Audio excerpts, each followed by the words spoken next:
kung malaki yung kita mo dati, tapos humina, try doing SUR offering.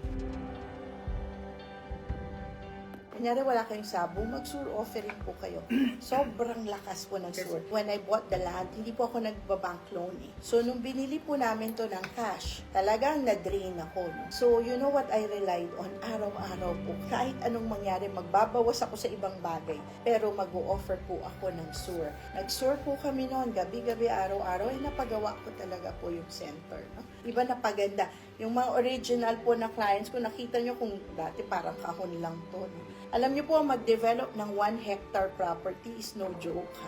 Hindi po, yung pong magpasemento ka lang ng pathway, masakit sa bulsa, ha?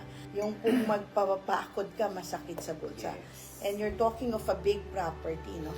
Pero yun po, natawid ko po yun, ha? Natawid ko talaga yun.